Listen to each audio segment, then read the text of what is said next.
This is a relay project. Real Talk starts right now. Here's Ryan Jesperson.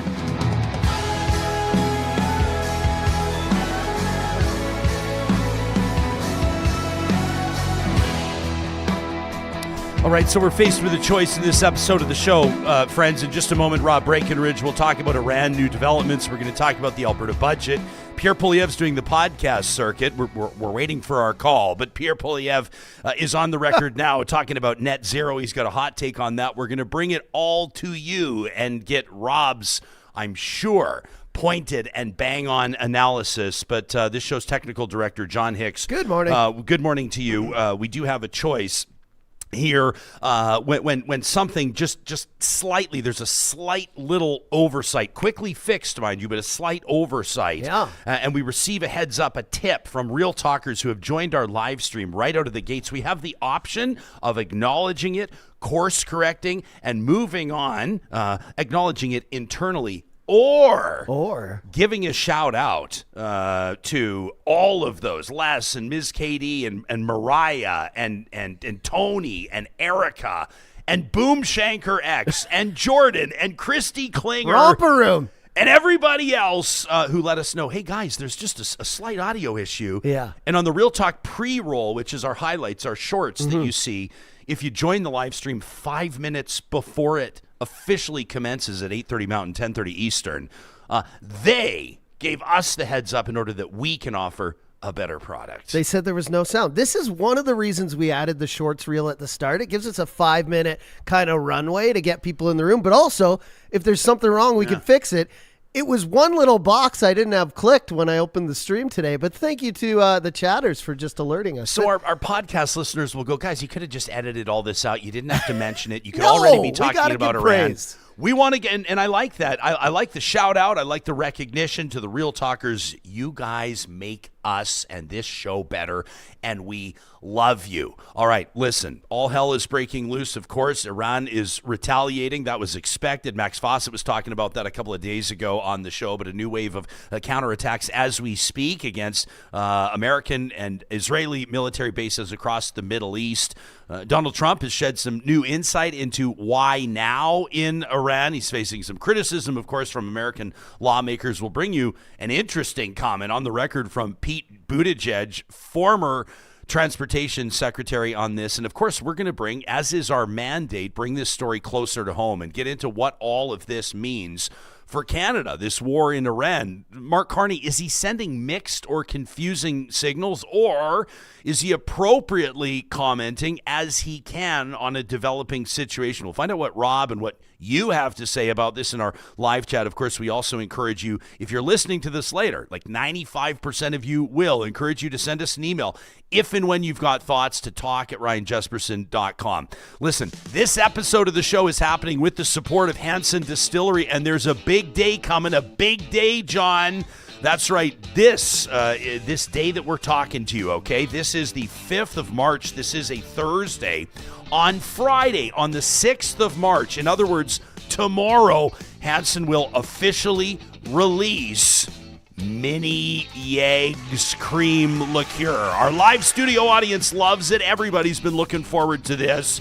You know, nostalgia is powerful, but it's even better when it grows up with you. And that's why Hanson Distillery is back at it, paying homage to Edmonton with a new limited release Mini Yeggs, just in time for Easter, everybody. Velvety milk chocolate, that crisp vanilla dusted candy shell flavor, all in a silky smooth cream liqueur. I don't know if you're like me, when you pop open a bag of mini eggs, you don't stop until the bag is empty. Well, there's going to be 2,000 bottles of mini Yeggs hitting the shelves starting on the 6th of March, and they're going to hop away faster than the Easter Bunny on a deadline. And so you don't want to get left behind, whether you're going to drink it on the rocks, in your coffee, or find some other creative way to enjoy it. You want to make sure that you visit the distillery on 174th Street, 111th Avenue in Alberta's capital city, or visit wherever you purchase fine Alberta spirits to make sure that you get your hands on a bottle of Mini Yeggs. Proudly local is Hanson Distillery, always original and made right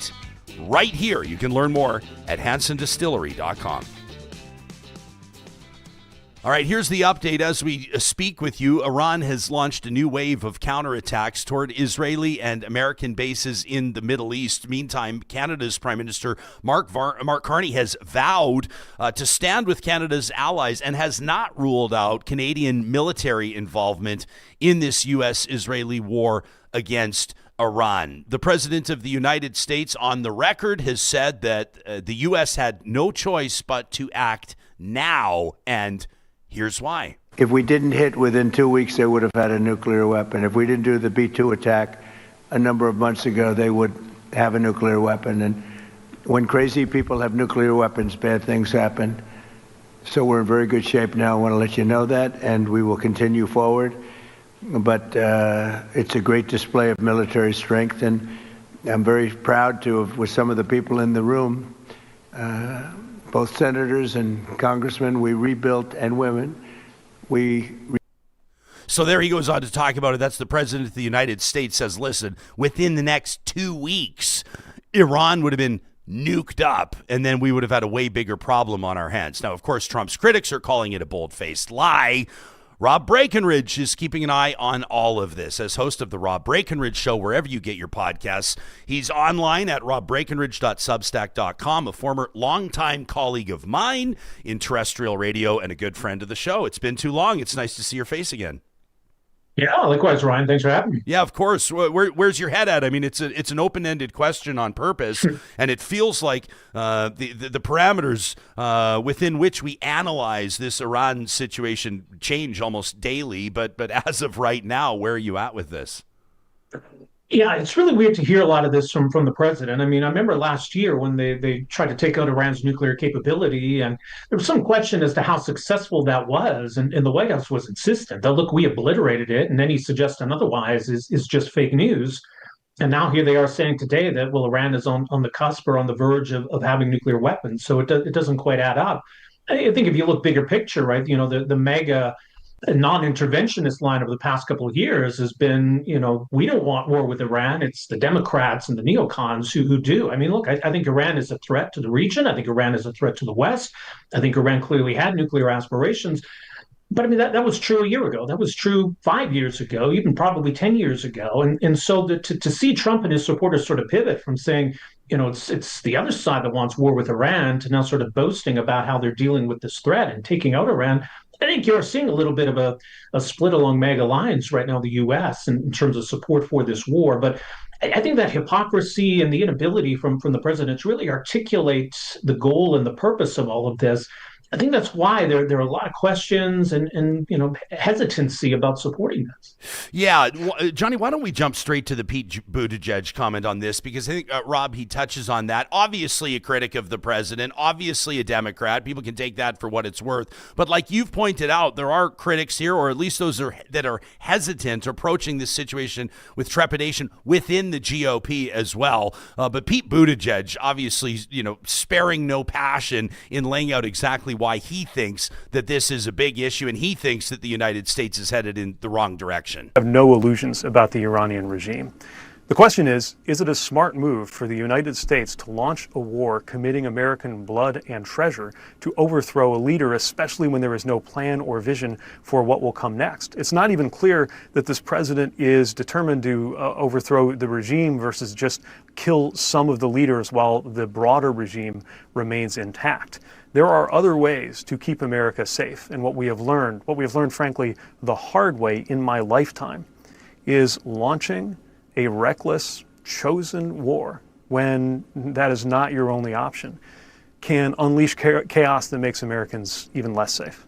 Okay, so that's Pete Buttigieg talking to Caitlin Collins, about 12 hours ago on CNN.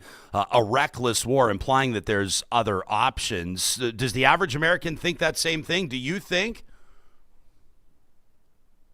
Yeah, I clearly there's some opposition to this in the U.S. and the polls suggest that, from what I've seen, a slight majority of Americans are not necessarily on board with this. So I think a lot of it is going to depend on how prolonged this is, how involved the U.S. gets. I think the idea of toppling the regime in Iran, or to see some kind of free Iran emerge, I don't think there would be a lot of opposition to that, especially all the horrific images that have come out in recent weeks and months as to how Iran's been cracking down on these protests, right? I mean, that's top of mind right now, too. I don't know if that's a basis for America to go to war, but I think at least if this is sort of a 2 or 3 week sort of conflict, and that's the end result, I think Americans might be okay with that. But if there's a deeper involvement here, and you get U.S. boots on the ground in Iran, Americans are coming home in coffins, I think that becomes a different kind of calculation here. Was this necessary? Was this worth it? We're at a bit of a tipping point here right now. Rob Breakenridge, our guest in our feature interview presented by Mercedes-Benz Edmonton West. For the podcast listeners, we were just showing polling results. CNN.com, 59% of Americans disapprove of the strikes in Iran. Most of them think that a long-term conflict is likely. So it's not like 95% that disapprove, but still a majority. And Johnny, your eyebrows raised as soon as we put the poll result up. Oh, we did a poll yesterday on Real Talkers just in our chat, and it was the exact same. About 59% strongly disapprove of the actions by the U.S. Interesting. So maybe Real Talkers aligned with, generally speaking, where Americans were at in this poll. Rob, here's the interesting, there's a million things that are interesting or intriguing about this. You see a lot of comparisons to Iraq. You see a lot of people talking about, essentially America's response to 9/11, the weapons of mass destruction assertion, how history does not look back kindly on that American involvement in Iraq. At first glance, or at least on the surface, do you feel like the comparison is fair, or is it unfair for me to even ask you that? Is it too early to say? Well, I think, again, a lot of it depends on where this all goes from here. If you think back to, when the U.S. went into Iraq in 2003, it all seemed like it was all going to unfold very quickly and very cleanly. Now, that was, of course, an on-the-ground invasion, but look, the Hussein regime fell very quickly. You remember mission accomplished, the banner on the warship, because that's how it looked initially. And once the Americans had a presence on the ground, you saw the insurgency, you saw where everything went after that. So that becomes the question here. And I think the difference then is that there really was a goal of regime change. Right now, it's kind of unclear what Donald Trump wants or is okay with. You think back to the intervention in Venezuela, it wasn't necessarily about toppling the regime. It was about taking out Maduro. But it seems like for now, Trump is okay with basically that regime remaining in place as long as they're a little bit more pliant when it comes to U.S. demands. So right now, there's basically the Iranian regime is still in charge to some extent. Is Donald Trump okay with, a different Ayatollah in place and maybe one that's a little more afraid of the United States, but basically the regime remaining in place? So I think that becomes part of the equation here. And if you're going to compare it to Iraq, is the U.S. determined to run Iran or have a presence on the ground in Iran or install a new regime in Iran? So that becomes maybe more where the parallel could apply. So for context, or to dig deeper into those CNN polling results, for what it's worth, about a quarter of Americans, 27%, feel that the United States made enough of an effort with diplomacy with Iran before using military force. 4 out of 10, 39% say the U.S. didn't try hard enough. 33% say they're not sure. And you know what? In this case, I've got a lot of respect for the third of the population that says they're not sure, because when it comes to civilians, or even pundits for that matter, who really knows? Are people taking the president at his word or not, that Iran would have been nuked up and ready to rock, ready to start shit globally within 2 weeks? I don't know. It sounds like something that a president might say, trying to justify involvement in Iran. But if it proves to be true, then obviously those poll numbers would change, right? Generally speaking, we said the 59% of Americans disapprove of the initial decision to strike Iran, 41% approve. But here's what gets interesting as well, Rob. Just 12%, call it 1 in 10, would favor sending American ground troops into Iran. 60% would oppose it. That's a whole other level up. Well, it is. Look, the idea that Iran is going to have nuclear weapons in 2 weeks is ridiculous. It's a joke, and that it should be called out. And clearly, Iran in the past has aspired to obtain nuclear weapons. So there's the option of trying to have a deal in place with Iran, and that's the approach that Obama tried. And then there's this. So I think the challenge here is that as long as the regime is in place, you can sort of make a broader argument that that's not a regime we want having nuclear weapons. So you can periodically try to take out that capability, or you could just say, you know what, we just can't accept the risk that at some point this regime will try to have nuclear weapons. So we got to get rid of the regime altogether. So that's a whole other equation than sanctions or targeted intervention or anything else you might do to try to limit Iran's ability to acquire a nuclear weapon. But I think the approach now that the administration seems to be taking is, well, as long as that regime is in place, they're going to want a nuclear weapon, which gets back to the question of, well, does that mean you're replacing this regime? Because you can't have both at once. You can't say we can never accept this regime possibly in the future having a nuclear weapon, basically saying we'll more or less leave this regime intact, because then we'll be back here in a year or 5 years. In our live chat, powered by Park Power, get exclusive discounts on internet, electricity, and natural gas at parkpower.ca/realtalk. Whiterium says Mark Carney is making a mess out of this. The only response he should be giving is comparable or that of the Spanish presidents. Others, Ambustion, for example, thanks for your YouTube channel membership. Ambustion says, a ton of rags have tried to spin Carney on this one, but I think he's been very clear but careful.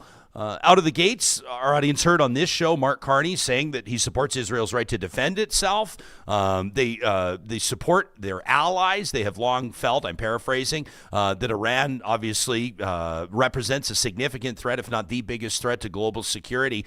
A few days later, this is just hours ago, here's Canada's Prime Minister with what you might call, I guess, an updated take. Question for Prime Minister Carney. You've said that Canada will not participate in U.S. military action in Iran. So can you definitively say that's going to remain the case, even if hostilities broaden, escalate, or are prolonged? You've asked a fundamental hypothetical in a conflict that can spread very broadly. Today's events, recent events, point to that. So one can never categorically rule out participation. We will stand by our allies when it makes sense. There's a distinction between the offensive actions that were taken and are being taken by the United States and Israel, that were taken by them without consultation with Canada, with other allies, and we're not party to those actions. But we will always defend Canadians. We will always stand by and defend our allies when called upon. So that's Mark Carney. Rob, I don't know. I guess I could say Mark Carney's in a tough spot and go from there, but is he in a tough spot? Was Jean Chrétien in a tough spot in 2003 where he said without UN Security Council authorization, we're not going into Iraq alongside the Americans? Well, there's certainly echoes of that. And I think, Liberal Party politics are a factor here in how Mark Carney's responding to this. Because I think, the Liberals still look at that, so fondly, right? It's part of Jean Chrétien's legacy. I think in a lot of ways, that's kind of how they've defined themselves since then in terms of Canada-U.S. foreign policy, defense policy relations. The difference then is I think we were genuinely being asked to be a part of a ground invasion of Iraq. Right now, Canada's not really being asked to do anything specifically. So it gives Mark Carney a little bit more leeway to try to walk this tightrope. But it is a fine line between being cautious and being confused. And I think a lot of Canadians right now would probably struggle to articulate what exactly the Liberal Party's position or the Prime Minister's position on all of this is, to sort of question why this is happening, but to say we tentatively or somewhat support it. He's been a little bit all over the map here, and I recognize that you got to be mindful of how Canadians feel about this, how your own base feels about this, the relationship with the United States, all the other issues we have right now, that this could spill over and affect that. So I think that's why you're seeing the Prime Minister really watch his words and try to not commit too much either way. But I think it does leave Canadians feeling a little confused. Interesting comment from Rob, who's watching us live on Facebook right now in our live stream presented by California Closets. Rob says, war is comfort food for Americans. The only way they feel safe is to destroy other people. Says we're better off distancing ourselves as much as possible from the United States. Interesting conundrum there that Rob alludes to, distancing ourselves as much as possible. I guarantee, as would you, I'm sure, that there's no appetite from the Canadian people to see Canadian troops on the ground in Iran, at least not right now under these circumstances. No. But at the same time, distancing ourselves as much as possible from the United States is easier said than done. Like Kuzma negotiations are happening. Carney's been working hard. It's been his mandate, essentially. It was the top election issue, trying to deal with or manage Donald Trump. Like, how do you do that dance? Well, there's also the whole question of NATO, right? I mean, the NATO alliance doesn't come into play here. The U.S. wasn't attacked.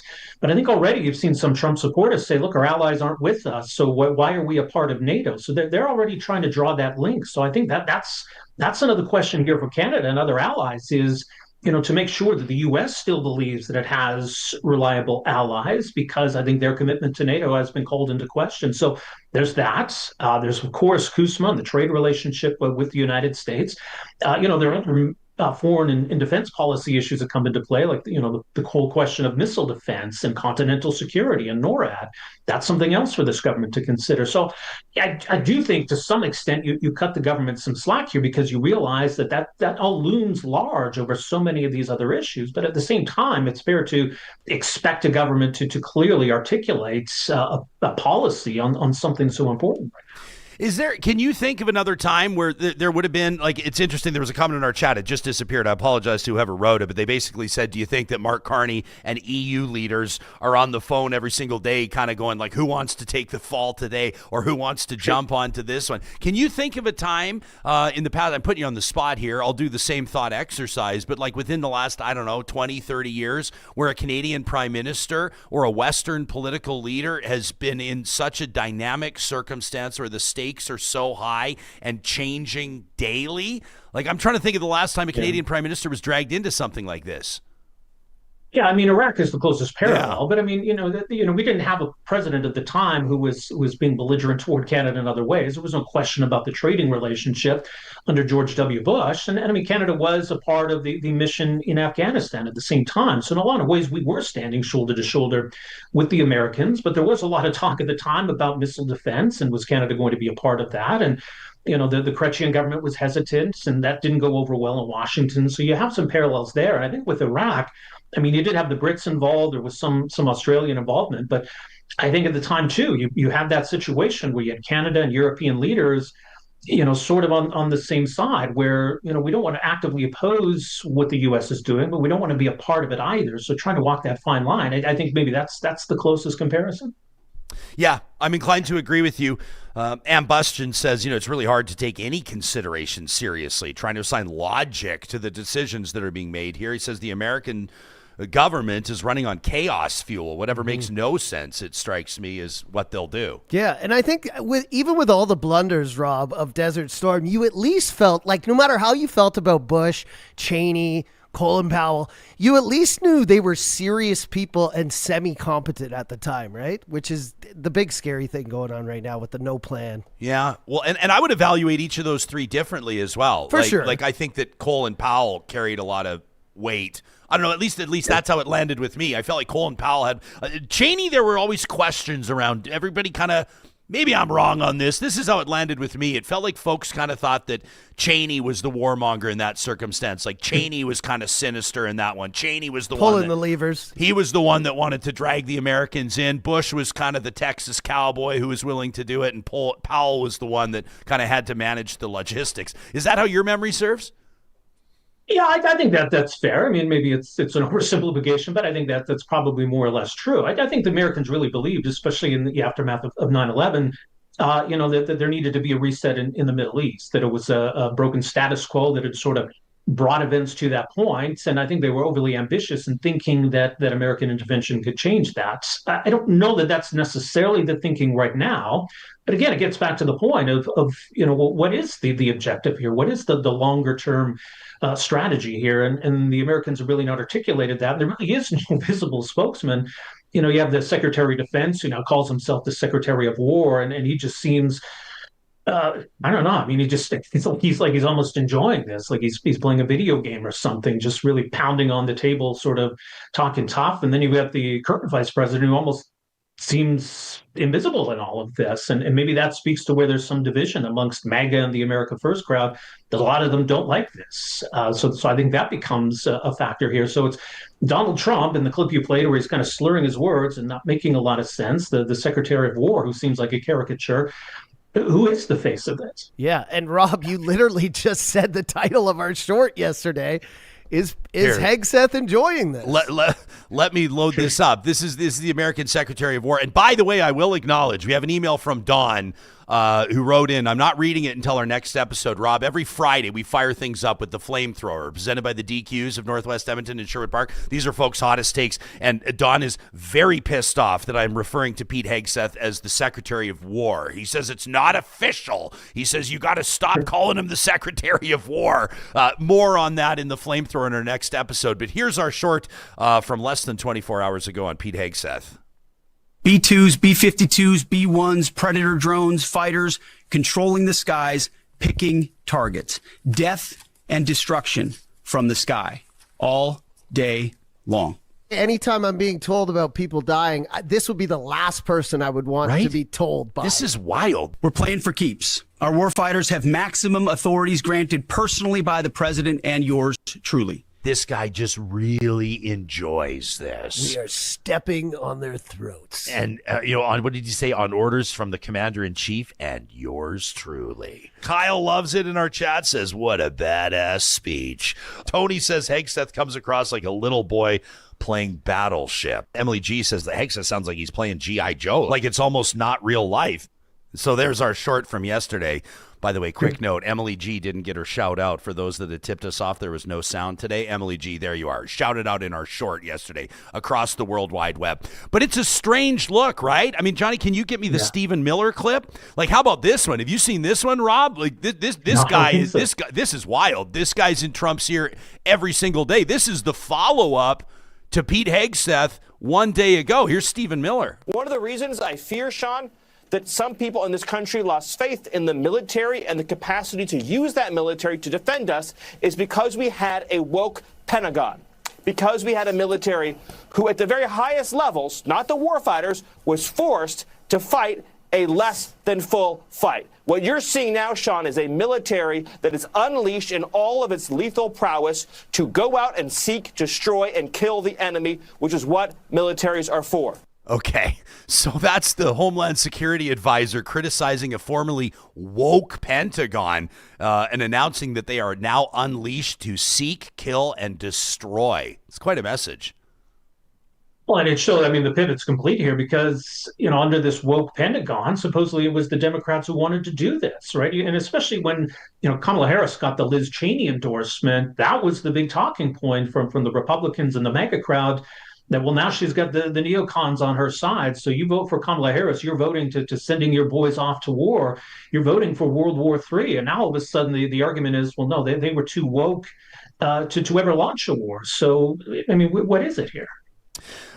Dubious is suggesting that Canada should start deporting Americans in dealing with this, which is an interesting approach. Others of you are taking a look elsewhere at what's happening in Ukraine right now and pointing out that this is certainly a large distraction. Rob, we're 28 minutes into our conversation. We've not yet touched on the Epstein files. We haven't even talked about the midterms, right? There's a lot going on right now. I do feel like it's oversimplification to suggest that all of this is to distract from the Epstein files, but I wouldn't be surprised if it factored in a little bit. How about you?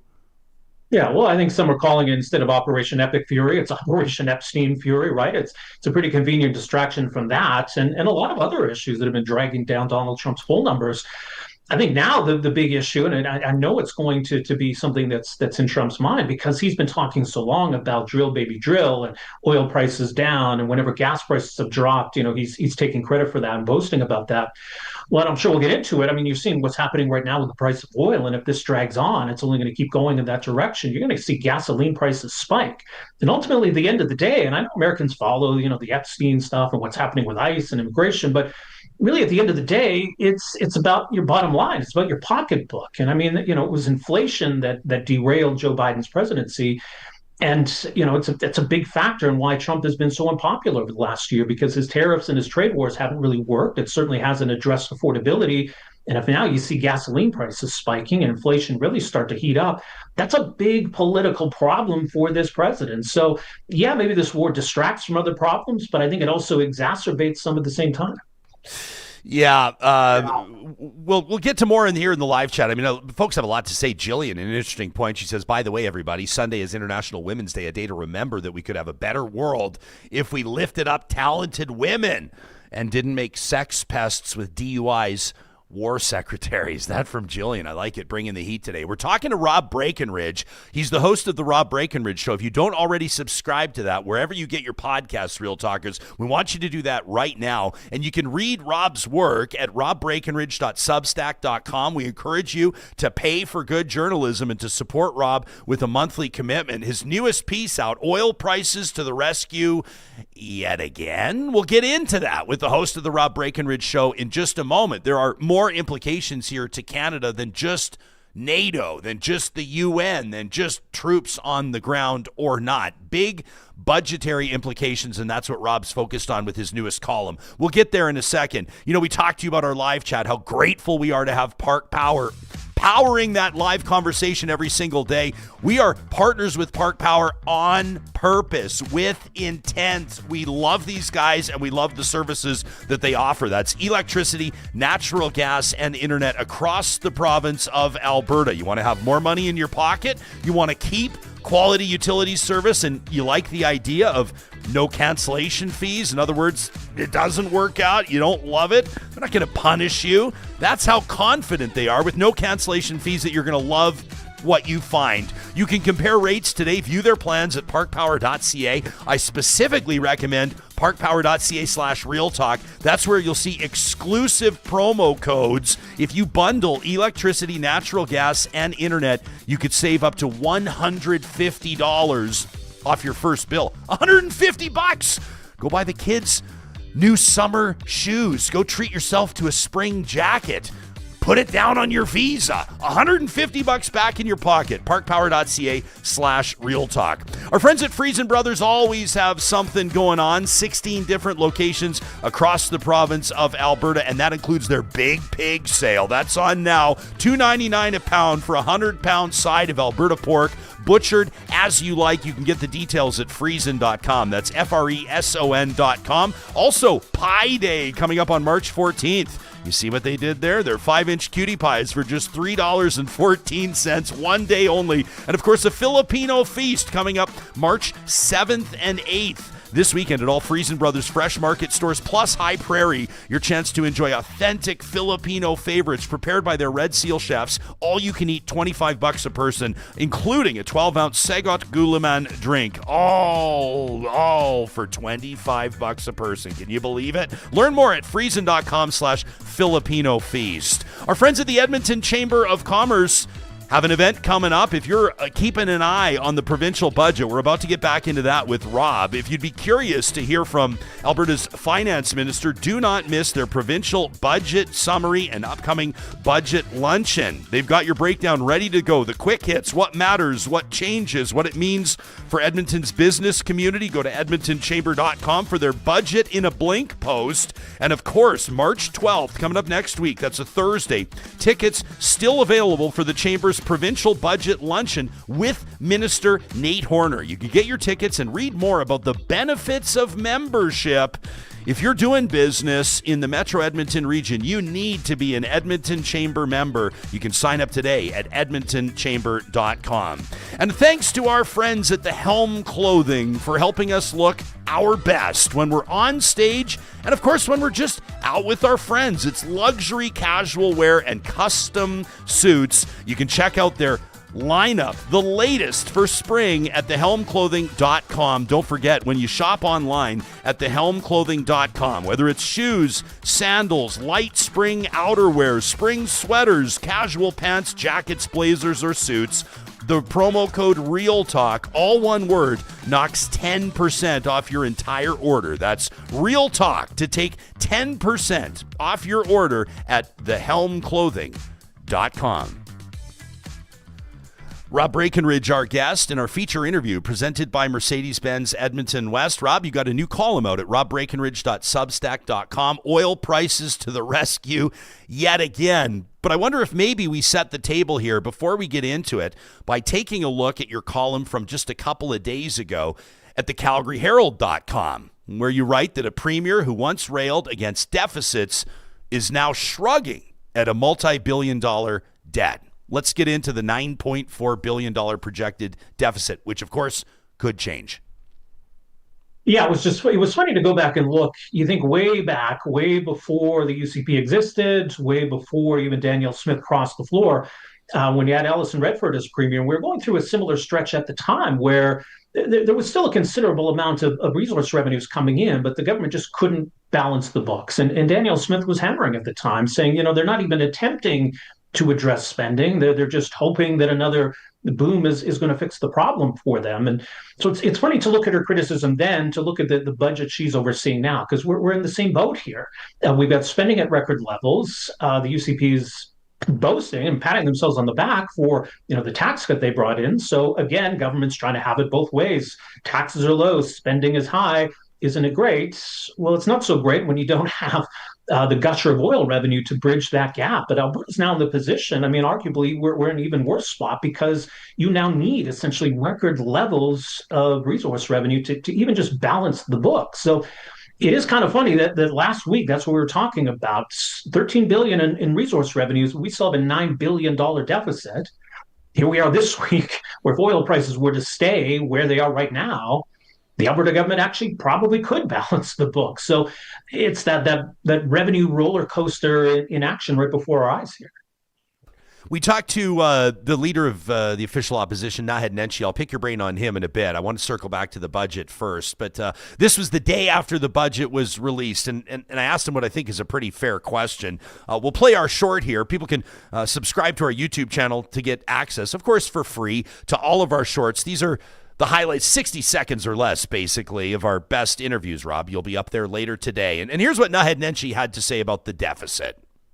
They managed to waste the boom during the boom. Oil production is at record highs. Oil royalties are almost at the record. Danielle Smith is dealing with 6 times the royalty revenue that Rachel Notley dealt with, and she still can't balance the budget. This government passed a law that makes this budget illegal. It's illegal in 2 ways. The deficit is twice what it's allowed to be under the government's own law, and you're not allowed to run more than 3 deficits in a row. And there's no path to balance in this budget. This government will double Alberta's debt in one government. In 4 years of Danielle Smith, we will double Alberta's debt. Realistically, you would be in the same position as premier, though, right? When it came to running deficits. Do you think there's any way you could put a budget out right now without running a deficit? This is all the results of bad choices. These people are exceptionally bad with money and exceptionally bad with planning and budgeting. I've never seen a government before that doesn't really care about governing, that cares about scoring political points day after day, about their own political survival, but not the nuts and bolts of actually running a government. I have a lot of sympathy for Nate Horner. He's an old school PC type. He comes from a political family that's done a lot of great service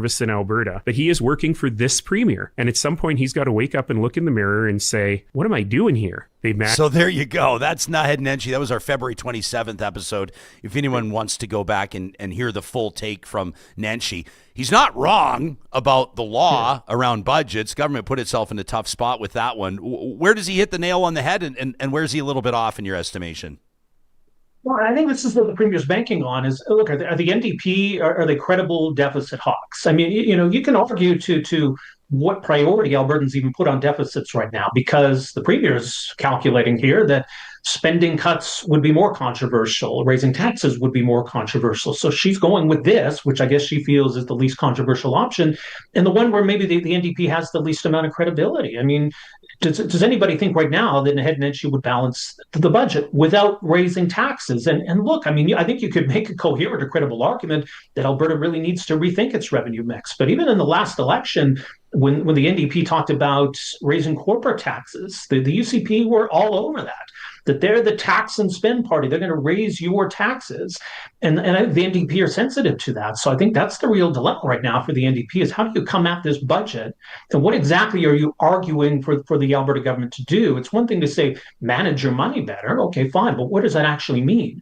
So I think with maybe the lone exception of Peter Guthrie and the new Tory party, there's really no one coming at this from a fiscal conservative perspective. There's nobody in the UCP who's rebelling against this budget, even if I would assume privately a lot of them have some concerns. The premier's giving conservatives red meat on other fronts. We're going to have these referendums. We're going to vote on constitutional reform. We're going to vote on immigration. We're going to fight with Ottawa. That keeps the conservative base happy, and they're probably okay then to live with a deficit in the short term.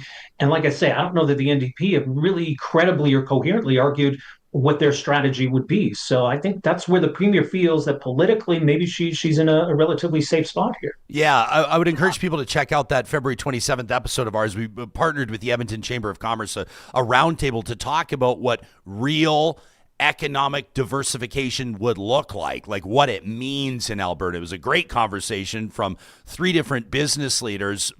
But generally speaking, I don't know that there's been a political understanding of that, Rob, because it takes some political will to actually diversify an economy, right? Like it takes significant, in many cases, it would take significant government investment or the offering of government incentives to industries that could be adjacent to oil and gas. Our panel argues, actually, that's what makes most sense. It doesn't need to be dramatic departures, but there has to be a political will. There has to be an acknowledgement that Alberta's been on this oil roller coaster, and you're not an enemy of oil and gas to suggest or point out that Alberta's got to pivot at some point. Like if the Iran war bails out Alberta's budget this year, I guess it's good for the bottom line, but we're not going to be crossing our fingers for international conflicts where girls' schools are being bombed so we can stay in the black. I mean, we went through that, when Russia invaded Ukraine and oil prices spiked, and that really overheated, inflation overall, right? So Alberta, yes, Alberta's revenues were gushing at the time, but there was also a lot of affordability pressure on Albertans. So we ended up seeing a situation where at the time, the 13 cent per liter gasoline tax was paused. There were energy rebates that were going out to Albertans. So it's another dimension. I mean, so right now, the Alberta government is bailed up by oil prices. That helps their bottom line. But if that only gets them barely to a balanced budget, there's still all of that pressure and expectation on the other side that Alberta use those resources to help us dealing with some of these affordability challenges, right? So Alberta, it's a double-edged sword because we do pay the higher prices at the pump, or we see our home heating go up, or whatever it is. We still have to pay that, right? So even though the Alberta government might run a surplus, that doesn't automatically translate into, well, I'm better off for that. So I think there's going to be increased pressure on the Alberta government to do something, to adjust their formula for lowering the gasoline tax or some sort of assistance to Albertans who are dealing with these cost pressures. But that comes at a price too. So how do you balance all of those competing demands? Like I say, we've been here before, and I'm sure we'll be through it again. But ultimately, at the end of the day, I think there does need to be that conversation. Governments have been promising for years that there was going to be a review or a blue ribbon panel to review Alberta's revenue. It's never happened. With an election next year, I don't think it's happening anytime soon. Well, that's kind of partly because everybody knows what the answer is going to be, right? Like the premier doesn't want to have the answer or the path to diversification on her desk sitting in front of her and then do nothing with it, especially if the public or opposition demands that the results be released, which they probably would, maybe redacted, right? But it puts her in a position where it's like, shit or get off the pot. Like you asked for the answer, you have the insights now. Now what are you going to do with them, right? Well, that's the thing. Look, I mean, if Danielle Smith and the UCP are really fiscally conservative, then demonstrate it. I think that's the challenge for any government. Like, this is where we believe taxes need to be, and this is where we believe spending needs to be. And it's not an unreasonable expectation that those match somewhat. Now, I get that in Alberta, we do have this extra source of revenue, and that Albertans can benefit from that. But I think realistically, you sort of assume a small amount or a more modest amount of energy revenues to help bridge that gap. And then if there's more, then, you can put that away in savings or now pay down the debt that we've started to rack up again. But at least have more of a reasonable match between where you think taxes need to be and where you think spending needs to be. And that's where Alberta constantly gets into trouble because, like I said earlier, governments like to have it both ways. Taxes, we keep them low. Spending, we spend what needs to be spent. And yeah, at times you can get away with that. And at other times you're really exposed. And that's kind of where Alberta's at least going into this week. It's not sustainable. So something's got to change, but I don't know. It just feels like it never will. We're talking to Rob Breakenridge, host of the Rob Breakenridge Show, wherever you get your podcasts and online at robbreakenridge.substack.com. In our live chat, by the way, Aaron, a bit of a love letter to you, says, I have such respect for Rob. There you go, Robbie, in our live chat there. A little praise for you there. Super Chat Ken says, no, guys, the NDP could not balance the budget, but in no way can anybody claim that Danielle Smith is better with money than the NDP was. He says they both avoided the difficult decisions, and Danielle Smith is spending wildly. Boomshanker X, thanks for your YouTube channel membership, says, I know we're trying to blame the government here, but it's really voters that are preventing us from doing the right thing. Joe says it won't matter to UCP voters. They can spend all they like. They come out, they can roll out policy that nobody wants. They can do illegal things, says Joe. As long as their team wins, that's all their voters care about. Cliff counters back and says, well, it's really interesting listening to NDP supporters. We want more schools, we want more nurses, we want more teachers, better pay, more doctors. But then we're going to blast the government for providing that and running a deficit. Cliff makes a compelling point. Well, that's the dilemma for the NDP. And I think the UCP, they've been very deliberate. You've seen some of the press conferences and announcements over the last week. That's exactly what they're focusing on. So I think they want to take away that line of criticism. When the NDP says hire more teachers, the UCP says, look, we did it. Build schools or expand the capacity of the healthcare system. The UCP can say we did that. Now, you could argue that they should have done a lot more sooner, or maybe there's still more to do. But I think it really negates that talking point. So where does that leave the NDP? Again, I think that they can't really say it, but the argument is that the Alberta government needs more revenue. So I would imagine they would go back to the well of higher corporate taxes or higher taxes on the wealthy. But even then, as we've seen, that's a vulnerability, and that plays into that stereotype of the NDP that they just want to raise taxes. So I think that's the challenge for Nenshi right now, is being able to articulate that this would be our approach. And maybe the NDP is the one who takes up the mantle of doing some kind of panel or having some kind of town halls to at least say we're listening to Albertans. What do Albertans want? And maybe that gives them a bit of political cover to say, what, people do want a review of all of this. People would be okay with higher taxes on the wealthy or even a provincial sales tax at some point. But until they're willing to go there, again, I don't know how they can credibly argue that the government should be doing all of these things, spending all of this money, and also not be running a deficit right now. Christy Klinger, thanks for your membership, Christy, says heading to the polls for a referendum in October that will change nothing, that costs money. She says this is all performative to keep power. When you're talking about the government or the official opposition, going out talking to Albertans, that kind of town hall tour, does the Alberta Next tour from last summer insulate the government from an obligation here? Did you take it seriously? Where's your head at months later? Well, I think a lot of it was performative. I think the UCP had this strategy. Let's keep a lot of these issues at the forefront.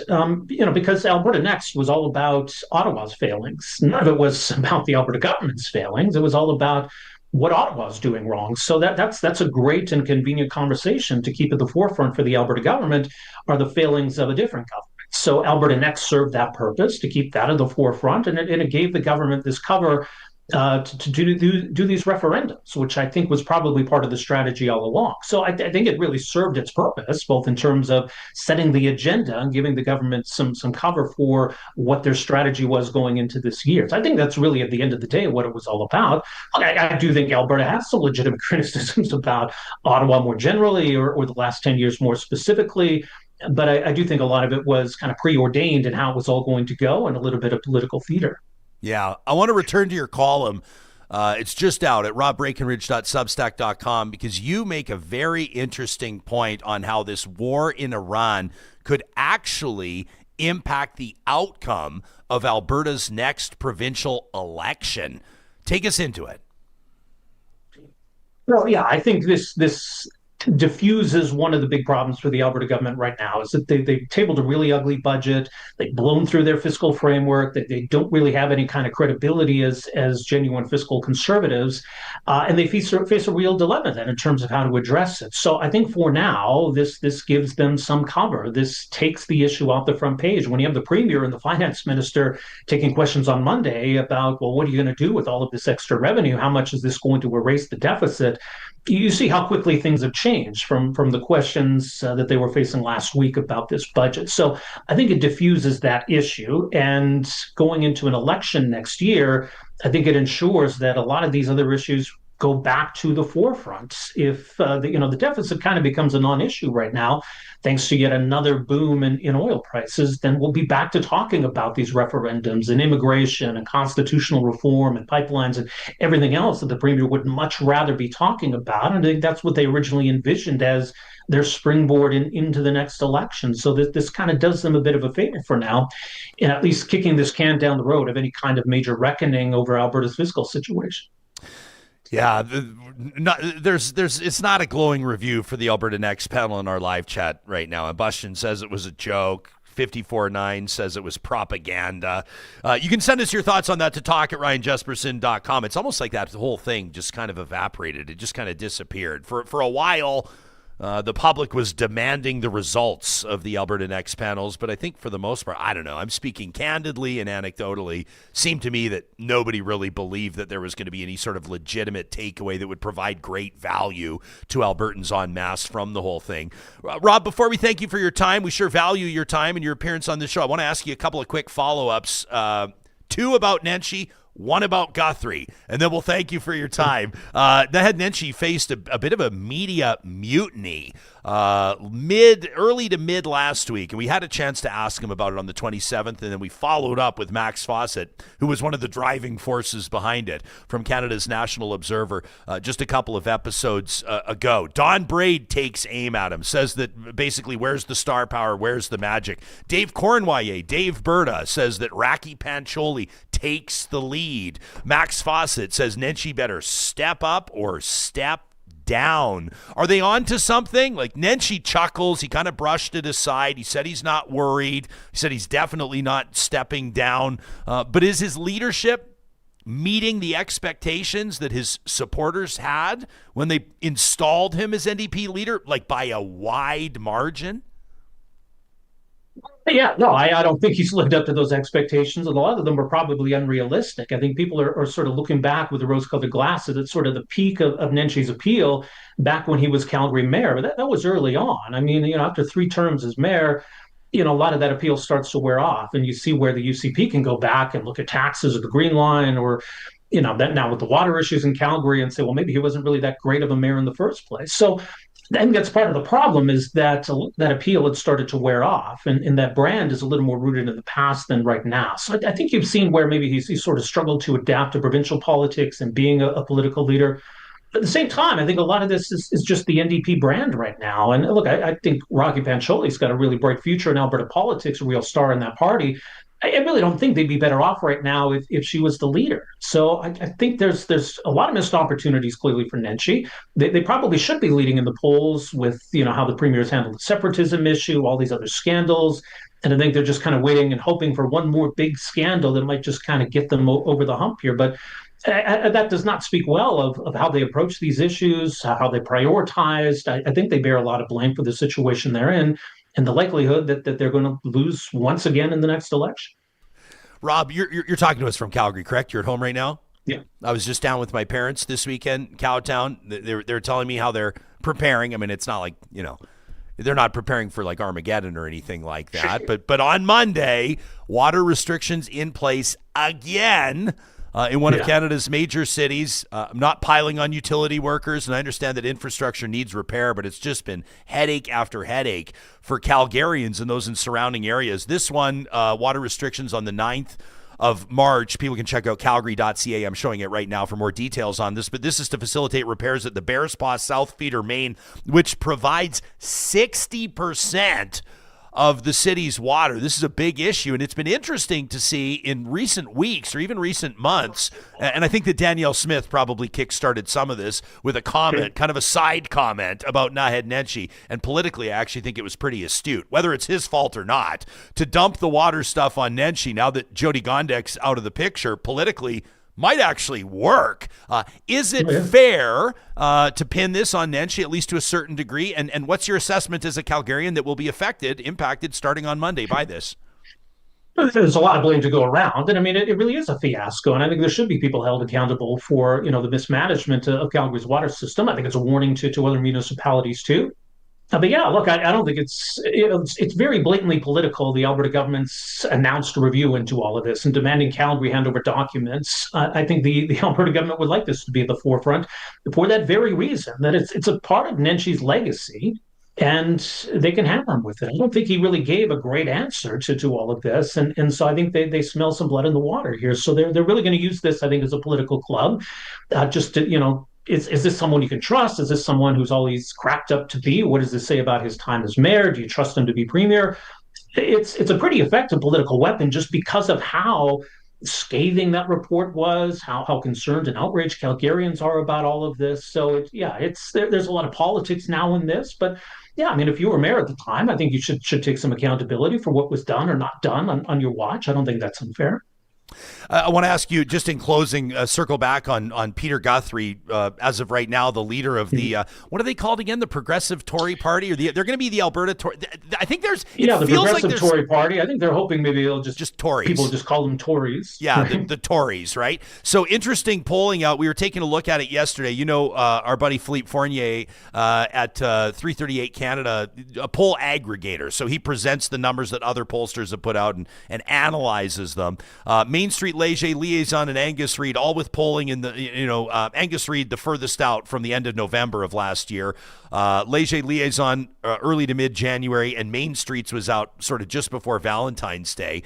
Shows right now that the UCP is in relatively comfortable territory, but Liaison Angus Reid shows they may be at threat. It would land were there to be an election today within a few seats of one another. That's got to be encouraging to the NDP. Here's where I think it gets particularly interesting. I'll run through the numbers for those that are listening on the podcast, but you look at this Tory party, kind of the old Alberta party, kind of the new PCs, whatever you want to call it, whatever Pete Guthrie's trying to kickstart here, and what small C conservatives or moderate centrists that are fed up or disillusioned with the UCP may be drawn to. It shows that they might have decent support, maybe 3-4 seats in the Alberta legislature. 2, says Liaison.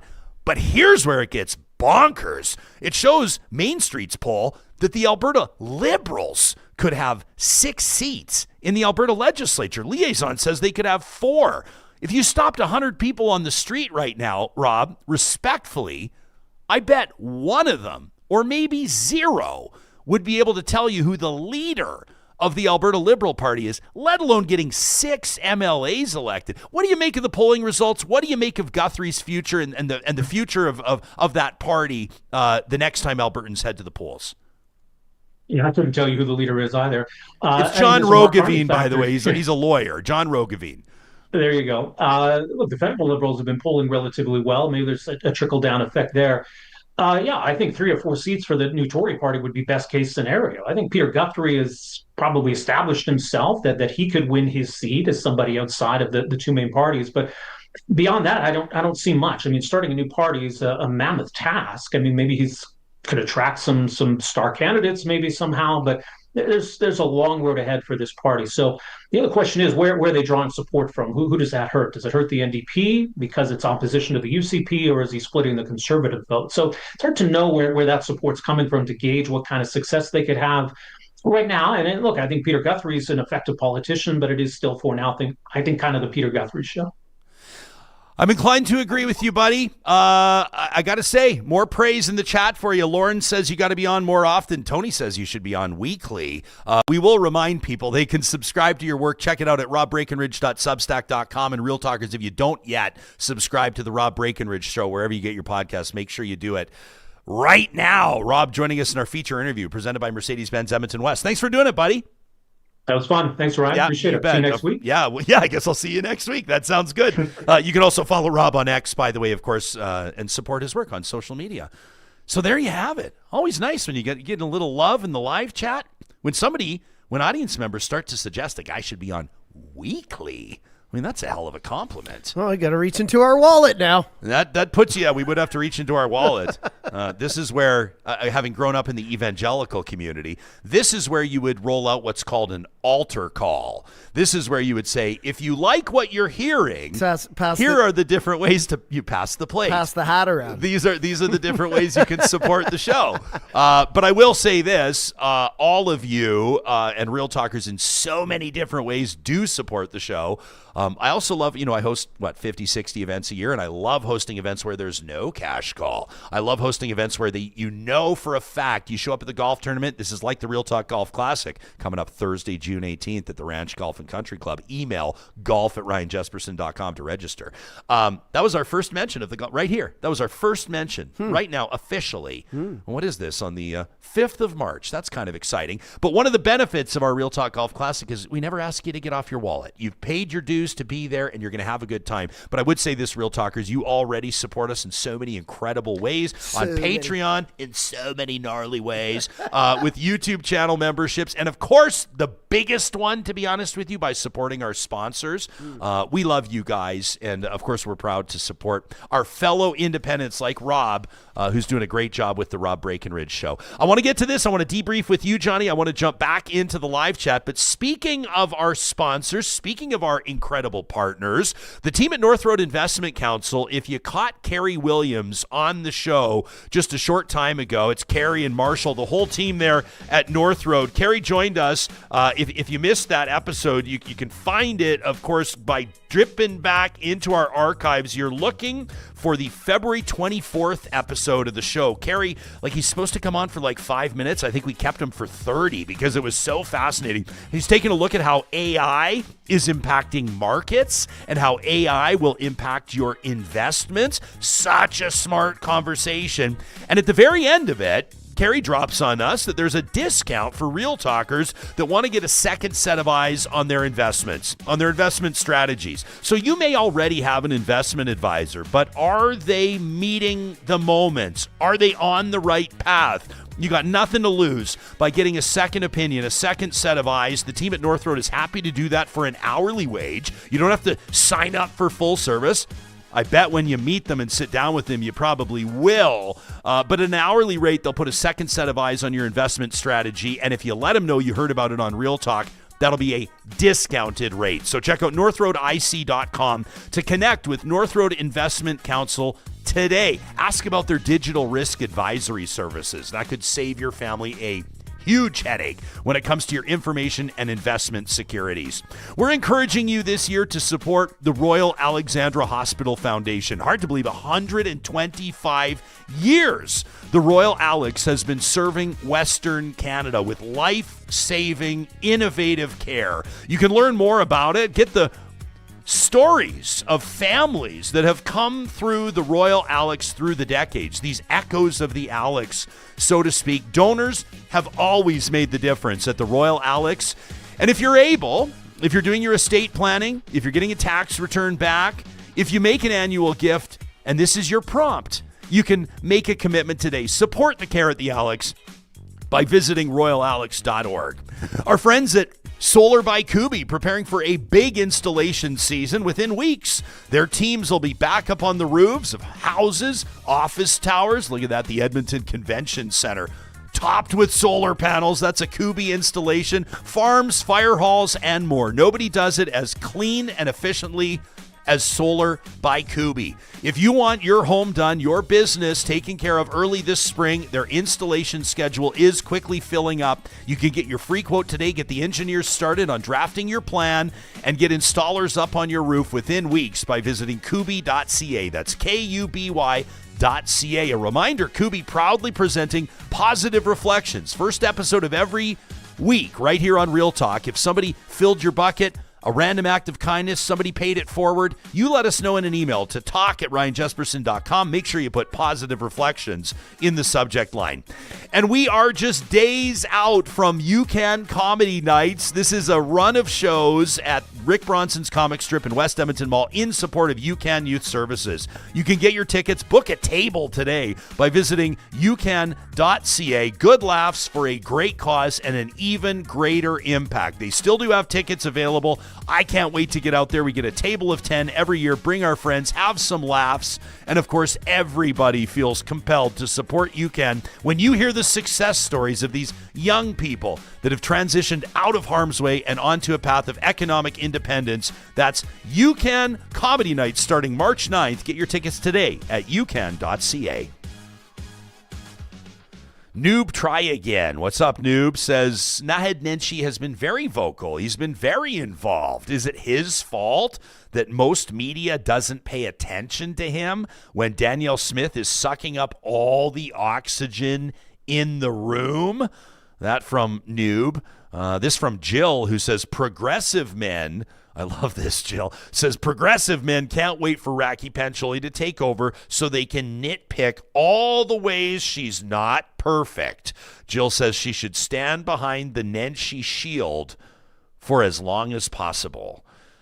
You did not get the impression that Naheed Nenshi was going to quit when he was with us on the 27th of February. Not at all. No. I mean, I think that's one of the things. He's got a big personality. He's got big confidence. But I mean, I think Max was kind of bang on. I think it was a little, no, I don't want to say harsh, but just kind of the words he was using, loser talk, stuff like that. I was like, whoa. I don't know if it's loser talk. It's just that Rakhi has kind of got the spotlight right now. She's kind of nailing what I think a lot of people, maybe not all Albertans feel, but like definitely those that oppose the UCP and some of them that are upset with them being like, hey, we voted for you.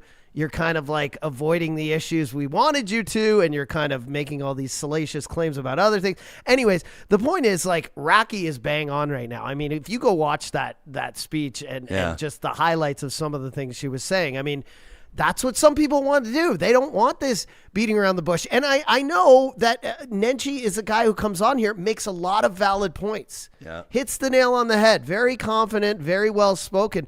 But I mean, at some point, you just have to cut through all the bullshit, like Rakhi said. And she's also, I don't like that comment, progressive men. Like we would attack a woman all of a sudden. There's kind of a... That's kind of the opposite of what progressive men would do. I wonder if Jillian is referencing something that she's seen or experienced in past. You've got an interesting scenario with Nenshi taking on the leadership of the NDP, right? Because he came on from outside the party. Like he was not an NDP member before. His brand was purple. His brand was not orange, right? Like Naheed Nenshi didn't come up through the ranks. I mean, purple obviously goes well with orange, though. Well, and there's a lot of, have you ever heard him explain why purple? Yeah. It's kind of interesting because you have the blue and the red. It was like a federal thing in Alberta, conservative, liberal, kind of purple meeting in the middle. Did you know that Real Talk's original brand colors, and they were never the brand colors, but it was proposed by an agency example? when we first when we were launching pre-November 23rd of 2020. They came to us with our color gradient that is now green to blue or blue to green, depending on which way you look at it. They had blue to orange, orange to blue. And the ad agency was like, you've got your conservative, you've got your NDP, and you also have, they're the brand colors of the former progressive conservatives.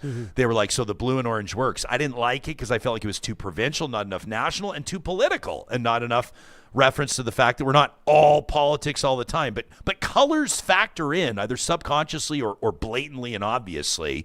I would also say with Rakhi, one of the things that I think she would acknowledge, and you guys know I'm a big fan personally of Rakhi Pancholi, I consider her a personal friend, and I think that she could be one day the Premier of Alberta. I think that there are several politicians right now in senior positions provincially in Alberta that could be future premiers that are not right now. One of them's Rakhi, one of them's Rebecca Schultz with the Conservatives. But Rakhi, you can't come across like you're gunning for your leader. You can't come across like you're looking to stab your leader in the back. You got to play your cards right. And for her, I think that started by withdrawing from the leadership race and endorsing Nenshi, and then Nenshi naming her deputy leader. Like there's a path to progression here. And sometimes leaders need a chance. It's going to sound funny when I say it, but leaders need a chance to fail. Because with the chance to fail comes the chance to win. Naheed Nenshi needs an election to go against Danielle Smith, or at least this would be the thinking of his brain trust. Now, if you're an NDP loyalist and you're unhappy with the fundraising, he talks about it in our interview on the 27th. We talked to him for like half an hour. Go ahead and listen to it. He talks about the momentum or the lack of momentum. He talks about the attention or the lack of attention, like Noob mentioned with the media. But you just don't get the sense that there's like this uprising within the party to demand Nenshi's exit. But I do know for a fact that a lot of people, including Max Fawcett, are concerned that Nenshi is not the person, not the man of the hour, so to speak. Maybe I'll go back and call up. This was Max Fawcett with us, Johnny, just earlier this week, just a couple of episodes ago. And we asked Max about his basically, what do you want to call it? His, the media mutiny, so to speak. That's what we referred to it as. And so here it is. I'll play what you're going to hear here first is about 20 seconds of me and Nenshi on the 27th, and then Max responding a few days later, right here on Real Talk. I don't know if you saw Max Fawcett's piece in National Observer, says Naheed Nenshi needs to step up or step down. Thanks, Max. You and I always talk about how polls don't matter when there's no election. It doesn't help you to win a random Tuesday in February. You have to win on Election Day. But I will tell you that I have seen 9 polls from different agencies for different organizations over the course of the last 2 months. And I'll tell you what they said. 3 of them said we would cream the UCP in an election, especially in Calgary. 3 of them said the UCP would cream us, and 3 of them said it would be a tie. So, I'm glad he thinks that it's funny, but I promise it's no laughing matter. His party should be well ahead in the polls. The NDP is practically invisible. Naheed Nenshi is practically invisible, and by the way, is now being criticized for some of the things that happened during his term as mayor. I think the NDP thought that he would be good for them in Calgary. It may well turn out to be the exact opposite. The water infrastructure issues, fair or not, they didn't get fixed under his 3 terms in government as mayor, and so he is being held accountable for some of that by Calgarians. This idea that no big deal. This is loser talk. This should be serious to him. It shouldn't be a joke. And the reason why people reacted the way they did to Rakhi's speech. Cut the bullshit and call the election. It's because it was like giving a glass of water to someone who's been wandering around in the desert for 6 weeks. They were thirsty for that kind of energy, that passion, that seriousness. Cut the bullshit. Just getting straight to the point. And it broke through in a way that I don't think any of his communications have broken through. We've seen time and time and time again that polls tell you the direction of the public and where they are headed. And every single poll that I've seen has shown that Naheed Nenshi is not connecting with Albertans the way he needs to. He should be absolutely crushing the UCP. Mark Carney, super popular. Federal Liberals, more popular than they've been in my lifetime. The UCP, scandals, budget deficits, healthcare system collapsing, separatism. Like, this should be an easy, easy mark. And yet he's doing more poorly than Rachel Notley was running up to the last election, after she had, all the baggage that was attached to her, all the criticism, all the 4 years in government stuff. And she was still doing much better in Calgary than the former mayor of Calgary is. So I just wish he would take it more seriously. I wish he would take it more seriously. That was March 3rd, if you want to catch our full conversation with Max Fawcett. What's the It was what he did when he was on the show. Oh, remember? Nenshi. I admit that I didn't like the but yeah. It's hard sometimes, I think he's a serious. We were just talking about serious people earlier during Rob's interview, but I think he's a serious person. But there are times when, like, and maybe it just happens, like he just said it like that. But I was like, this is not a time to be saying really. You know what I mean? These are hard times for a lot of people. Yeah. Joe says, I'd love Rakhi as NDP leader and premier, but I don't see her winning an election. And Bushton says, I think Rakhi would do really well because she helped the NDP get a little teeth during this period. Kyle says Johnny has outed himself as a progressive. Buddy, if you just figured that out now, I don't know what to tell you. An 80s Kyle's fan not really a guy who has a good... Did you out yourself as a progressive? I don't look know. On personal relationships. Out? No, I'm kidding. Outed? 80s Fanify says I would rather be progressive than regressive, which is great. Randy says... are we going here, Randy? Says, I will remind everyone that Rakhi had to apologize in the Alberta legislature for her comments toward, was it Jason or Jeremy Nixon? I think it was, I don't remember. One of the Nixon brothers says, yeah, real future premier leadership material there. number one, and I've talked to Rakhi about this personally off the record. I won't drag her comments into on the record. That's not how it works. But basically, she felt like a racially charged comment had been made, and she basically, I don't even remember what she said. Was it? She didn't tell him to go fuck himself. No, it wasn't that. That was Sarah Hamilton and Joanne Wright. That was go fuck yourself, Joanne Wright. Fuck you. Anyway, whatever it was unparliamentary. She acknowledged it, and I would say this. How about this? Here's something I don't think Rakhi would mind me sharing, and I don't know that it was made public. But she was asked, what did she say? Can you Google it for me? What did Rakhi Pancholi say? You Google it right now. Yeah. Rakhi Pancholi apology Nixon. Alberta NDP's we're citing the Edmonton Journal. Matthew Black does a great job at the Edmonton Journal. Apologizes for profane confrontation with minister. This was March of 2025, and the speaker said that at the time that he was considering establishing a code of conduct for MLAs. So she called Edmonton Whitemud, she is Edmonton Whitemud MLA, obviously, called Jason Nixon. Minister Jason Nixon said he was absolutely disgusting. And then Dan Williams, Mental Health and Addictions Minister at the time, raised the incident in the Assembly as a point of privilege, alleged Pancholi had made stronger profane remarks while confronting the minister outside of the chamber in the building's rotunda, where the poinsettias are all at Christmas. You know where that is. Calling him, quote, a colossal piece of shit and blocking his path. On Monday, the following Monday, Pancholi rose in the Assembly to apologize for the conduct, acknowledging that it, quote, negatively affected the decorum of the House.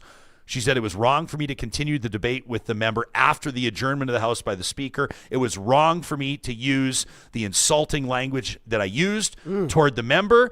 She said she was emotional at the time of the outburst, and this was after NDP MLA Sharif Haji had been heckled while asking Danielle Smith about the time. At that time, you remember back, if you basically rewind, it's about almost exactly a year ago, Johnny, when she was going down to meet and appear with Ben Shapiro, the conservative podcaster, and then Nixon had replied. So Haji asks the premier about appearing with Ben Shapiro, and then Nixon wonders, when are you going to condemn Hamas?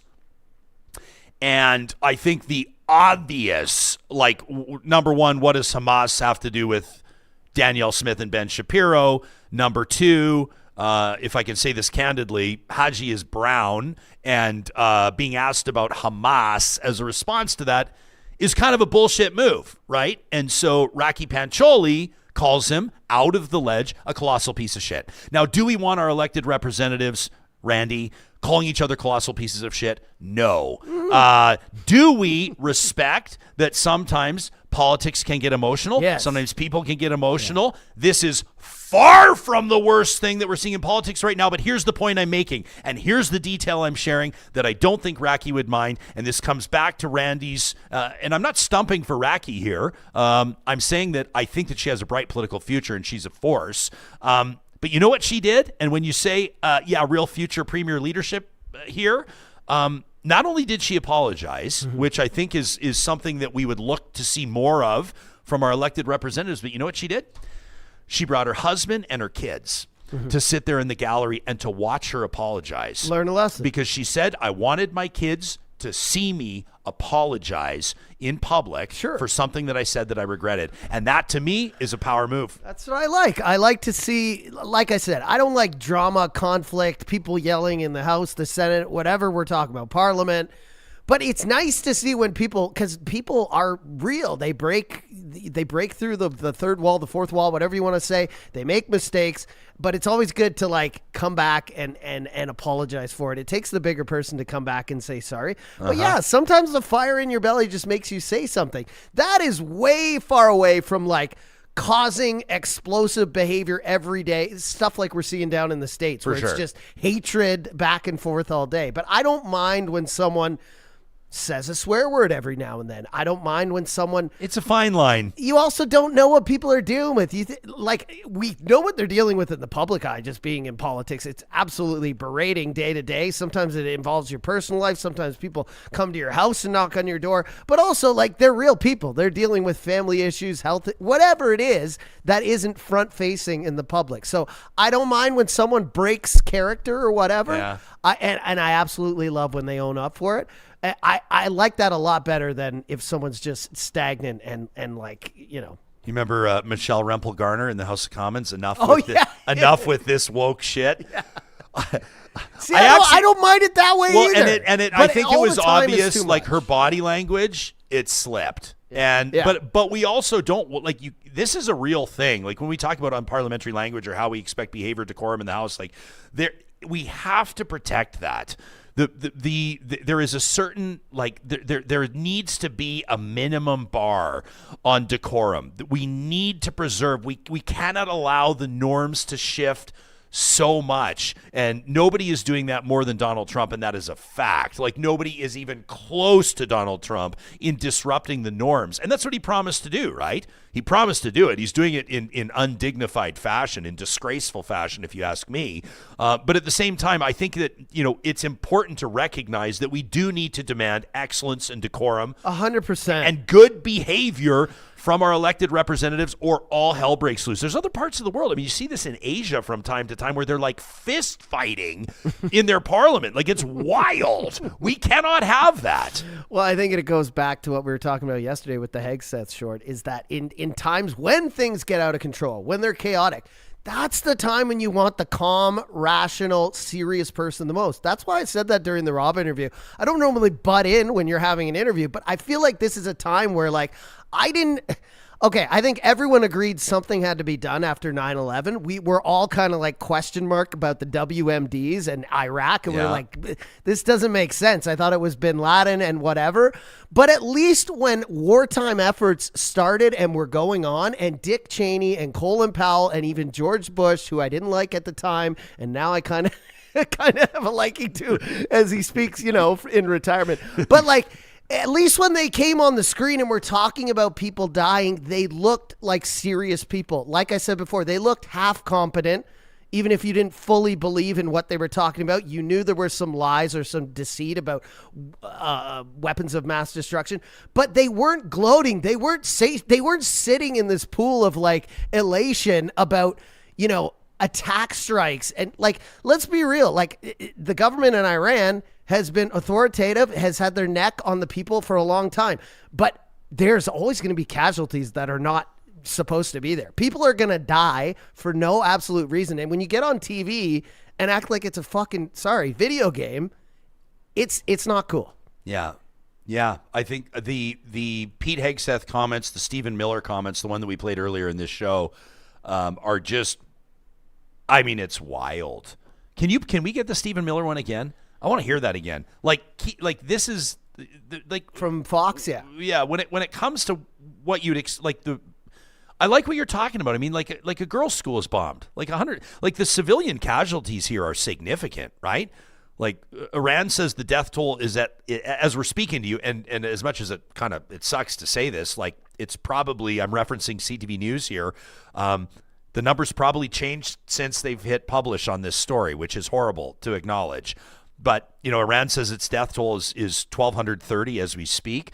That the casualties, I saw a photo yesterday that I just forced myself to sit and stare at it quietly for like 10 seconds at a funeral in Iran where a mother and her 18-month-old baby were both killed in a bombing. And it's one casket. It's like an adult-sized casket with a little toddler casket on top and flags draped over them both. And it's like that, like force yourself to stare at that. Yeah. Okay. These are innocent civilians. These are people. The cost of war is very real, like Johnny's saying. And then you have this from the Secretary of the Department of Homeland Security. Like picture in your mind the caskets stacked up. These are civilians, not military members. And then you hear this. One of the reasons I fear, Sean, that some people in this country lost faith in the military and the capacity to use that military to defend us is because we had a woke Pentagon.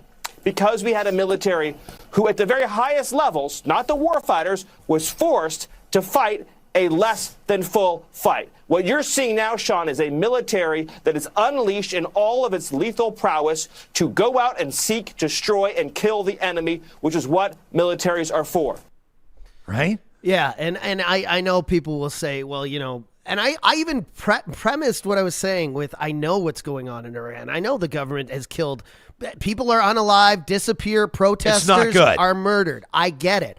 But those aren't Americans. Those aren't North Americans. Those aren't people on this side of the map going over there and doing that. So when we do that stuff, I like whoever's doing it to look responsible and to not look like they're enjoying, like they're getting hard. They're enjoying the death of other people. They have like raging boners over blowing up. It's true, man. It's like they're getting off on this. I was going to bring up a penis comment, but I'm like, I don't want to make this unserious. But that looks like that Miller clip when he's talking about the prowess and the blah, blah, blah. Like, that's not what the creators of the American military and the people who have been facilitating it and making it better or worse or whatever you think over time think of the military. They don't think of it as some big dick that they go swinging. It's protection for the best place on earth, the freest country in the world, if you want to think that. And so when I see people getting elated about it, it doesn't sit well with me. I don't care if it was a Democrat in office as the president doing it or I don't care if it was a liberal here in Canada. It doesn't give me a good feeling to see people on TV acting like this is a video game. It's awesome.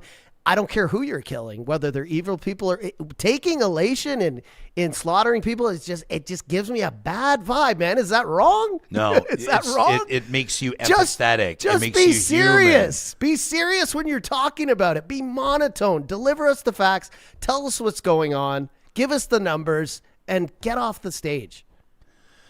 Totally agree. Have nothing to add for once in my life. To swing back to Alberta politics, legislature decorum, bike rides. Great handle in our live chat powered by Park Power, says Dan Williams, mixed into that Rakhi Pancholi Nixon story. Dan Williams, like the same Dan that shotgunned a beer in the legislature. That Dan? Yeah, that Dan. Probably the same Dan that put in earplugs with Jason Kenney when their session was going on. Like, listen, guys, it's not the first time. Right? It's not the first time there's been a lack of decorum or a foray into some gray area in the Alberta legislature. T6 says, that's my kind of premier, calling out a piece of shit when they're being a piece of shit. I like that one. Joe says, none of the UCP has ever apologized for their comments. Who knows? Maybe they have. We'd have to fact check it. Others of you saying that, how about this from Fanny Pack Fletch, one of my favorite handles? Fanny Pack Fletch says, Notley was successful because she was relentless in her criticism of government, front and center in the media, relatable to Albertans, all areas where Nenshi comes across as apathetic. Alyssa down in Calgary says, wait, an elected official apologizing? What a concept. Linda says she wasn't wrong about Nixon. Les says more people need to watch the legislature proceedings. It is always interesting to watch. Well, it's hard. It's a long watch. Erin says she swears like a sailor, but she's working on it. Alberta Girl says this province needs help. The NDP can't win without some legit economic and fiscal leadership. And she says, and I'm not talking about Trevor Tombe or Todd Hirsch. Yeah. Yeah, I see some other people commenting about, they keep bringing up 36,000 protesters killed in Iran, 30,000 protesters, whatever it is. I mean, that's cool, but we're also letting, Putin kill 50,000 Ukrainians and kind of just standing idly by. So it all doesn't make sense to me. And I also don't like when people put stacked numbers against each other. Well, they killed this many people, so we killed 1,500, close by standing casualties, public people, whatever you want to say, during strikes. I don't like when people line numbers up. Killing is killing regardless. Yeah. And I'll just say, I just want a serious person. I don't even care if it's from Trump's administration. I wish he could just find someone more serious to put up there. Well, and this brings it back to what Canadians are expecting to see from our prime minister. Right? We're not intimately involved in this. We're not sitting around the table deciding where the bombs are going to drop or what Operation Epic Fury looks like. But Canadians want a serious person in the role to navigate something like this. Like Jean Chrétien's decision in 2003, regardless of how you feel about the Liberal Party at that time or him as a prime minister, it aged very well. It aged very well for Chrétien to take a huge risk diplomatically and otherwise, to say we are not going into Iraq without approval from the UN Security Council. We're not doing it. And it aged very well. JJ Needs a Nap heard me say that Donald Trump promised to be very different and disrupt politics, and he did. JJ says Trump is absolutely doing the things he said he would do, and also the things he said he wouldn't do, and also things completely aligned with someone far down the road with dementia. That from JJ. He also said he'd grab him by the... Yeah. Matthew says, Jesper, you should pull up footage of Stephen Miller in high school giving a speech while running for class president. Very angry that kids couldn't litter even though they had janitors. What? Then he refused to leave the podium to let the girl after him talk, says Matthew. It explains a lot about who he is. Maybe I'll do that, but I typically schedule, when's my YouTube rabbit hole time? It's usually 11:30 to 1 every single day. We go down rabbit holes and see if we can dig up cool stuff to present to you guys. And, of course, you can always send us a note to talk@RyanJesperson.com if you have an idea or something that you'd love to see on the show. I know it's not totally related. Are you going to go Pierre podcast? I didn't want you to leave. Yeah, before. no, I think I'm going to save it. Okay. Well, should we? I mean, whatever. Okay, sure. Let's get to it. Pierre's doing the podcast tour, and so this is kind of an interesting comment because I think a lot of people have been wondering about the Pierre makeover in a way, if you want to call it that. Like his comment the other day with Peter Mansbridge. You guys heard this? Remember, if you listen to the show every single day, thanks to those of you that do, then you would have heard Pierre Poilievre talking about his relationship with Mark Carney. He was talking to Peter Mansbridge, obviously legendary news anchor. And he basically was like, yeah, we get along. Yeah, we respect each other. We traveled to Tumbler Ridge together and we talked about our families. And then his daughter, Carney's daughter, ran into my daughter on a running path. And he was like just telling this story about like, yeah, and everyone's going, wow. And Pierre Poilievre's kind of like, is he softening a little bit? He would hate that word, obviously.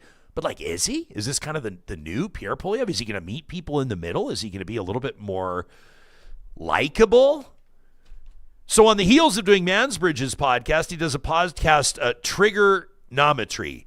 And when talking about net zero, and I'll get into this after we'll play the clip. Let's play the clip first, then we'll get into this. But here's what the leader of Canada's Conservatives offers up on the podcast Triggernometry. You're focusing on the narrow economic part of it, but I think what Francis is alluding to is there's the same thing, though.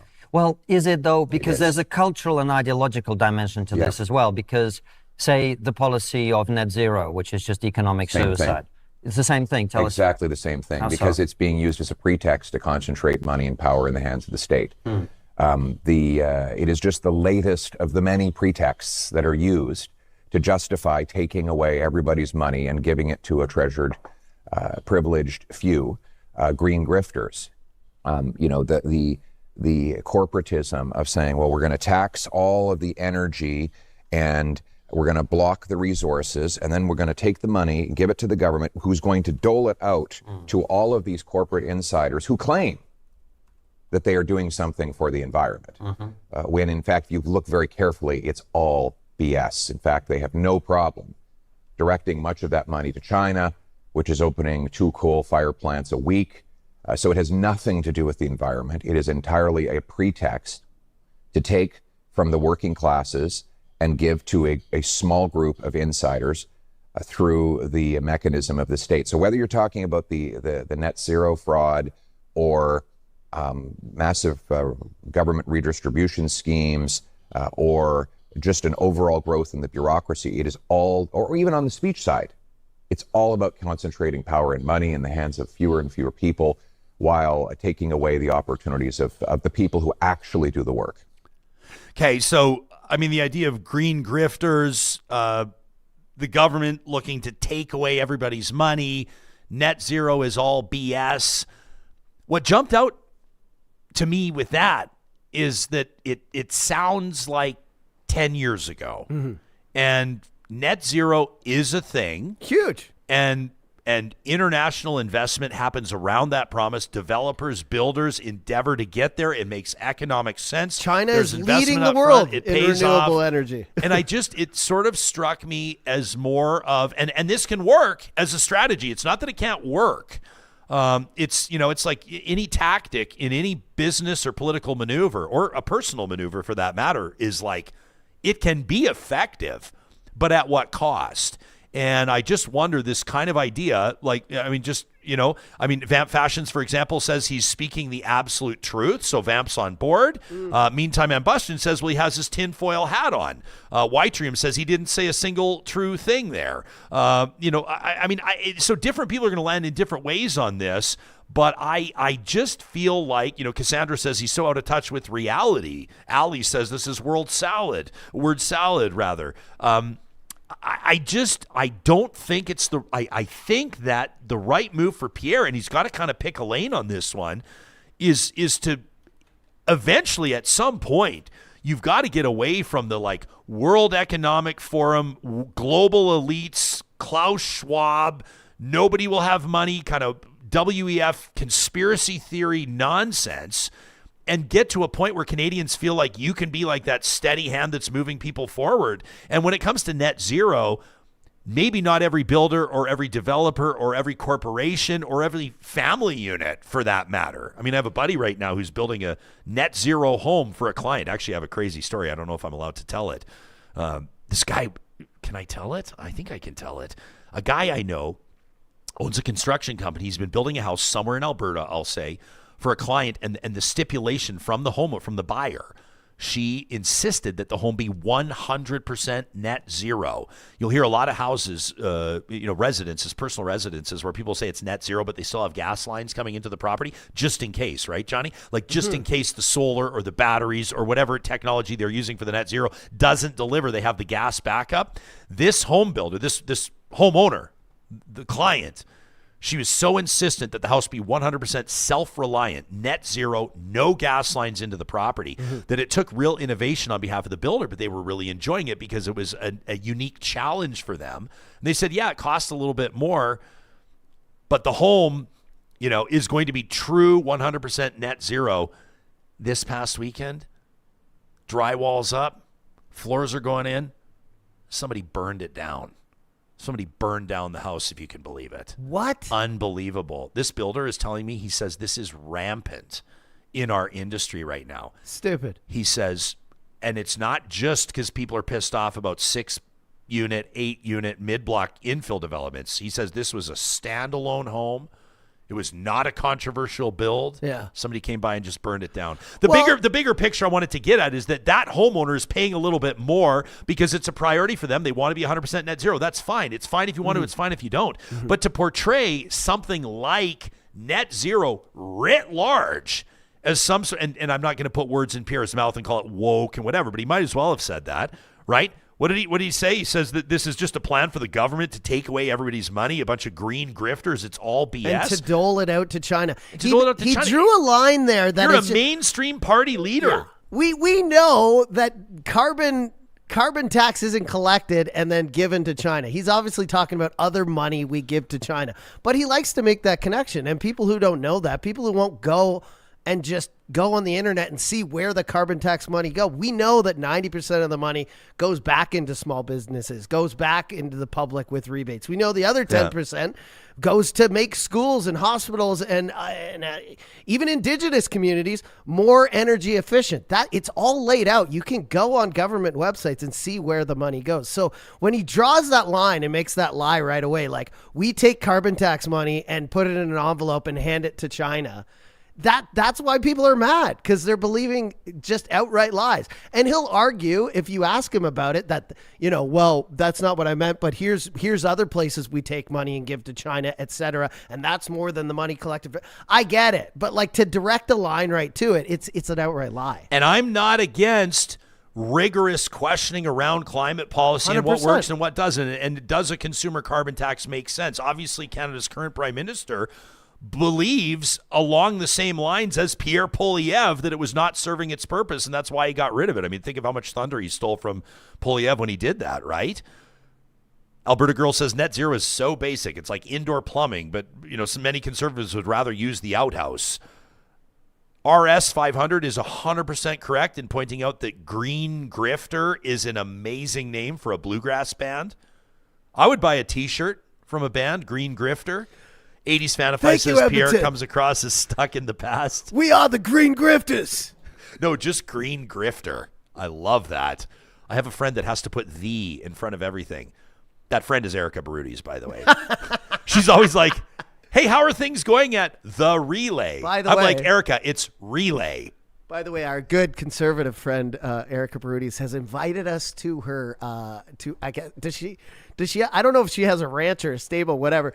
To ride horses. Yes, and she said she is elated, just waiting to see you riding a horse. Well, would you like to? Okay, well, here, if we're gonna go here, because if she's making fun of me and how I would be on a horse, we're clipping this. She says, seriously, she texted me yesterday. We are going on a field trip with Real Talk on a horseback ride. Nice. She says we can document it for the show. It would be great. Like when Johnny wants equine therapy and then gets bucked off. Great comedic relief. See, she plays both sides. She's I playing us. know what you do, Erica. We know you're trying to infiltrate this show, Erica. We know why you're good at what you do.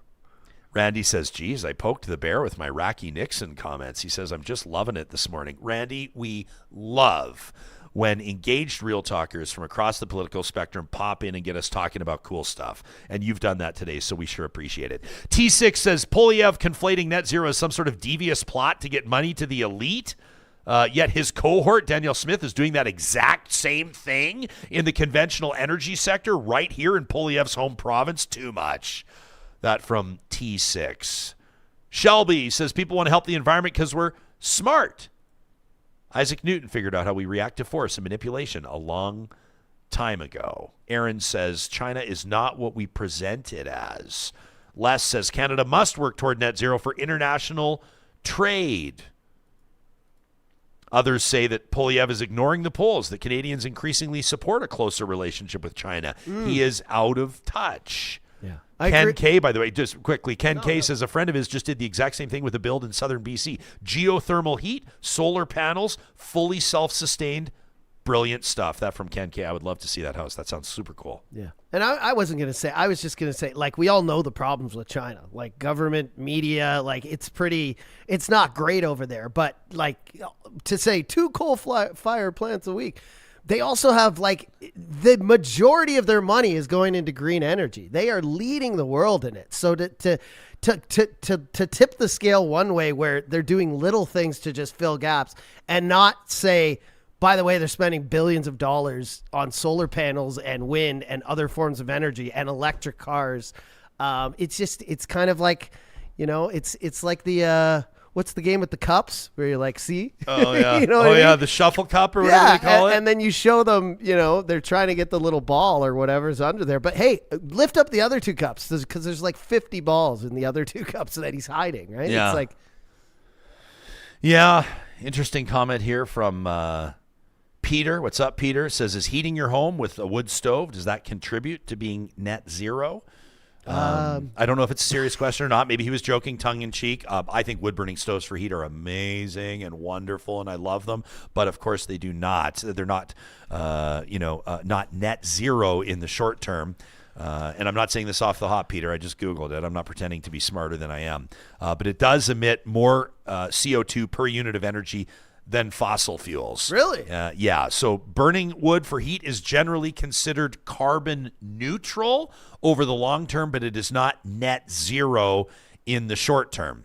So that's kind of interesting. And if you go to netzerocarbonguide.co.uk, netzerocarbonguide.co.uk, you can check out an interesting feature there. Is it time to rethink burning wood for heat?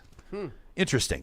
Hey, as we wrap this episode, friends, we love you guys very much, and we know that some of you are big fans of playing poker, and even more of you are big fans of playing poker for a great cause. And so as we say goodbye today, this is our first mention. There's going to be many more to come of BenStelterFoundation.com. I'm showing it on my screen right now. Of course, the Stelter family, absolutely incredible. Ben, a legend, lost too soon, but in his honor, Real Talk proudly supports the Hearts and Hands Poker Tournament coming up April 16th and 17th at Pure Casino Yellowhead. Sign up today at BenStelterFoundation.com.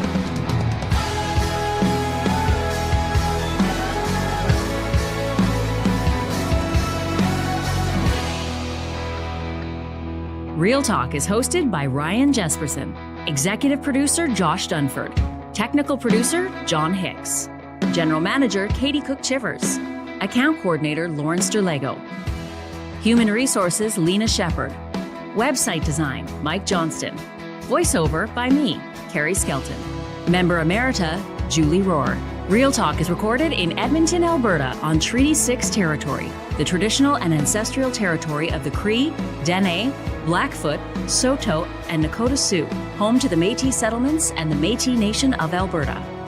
Real Talk is a relay project. For more, check out ryanjesperson.com.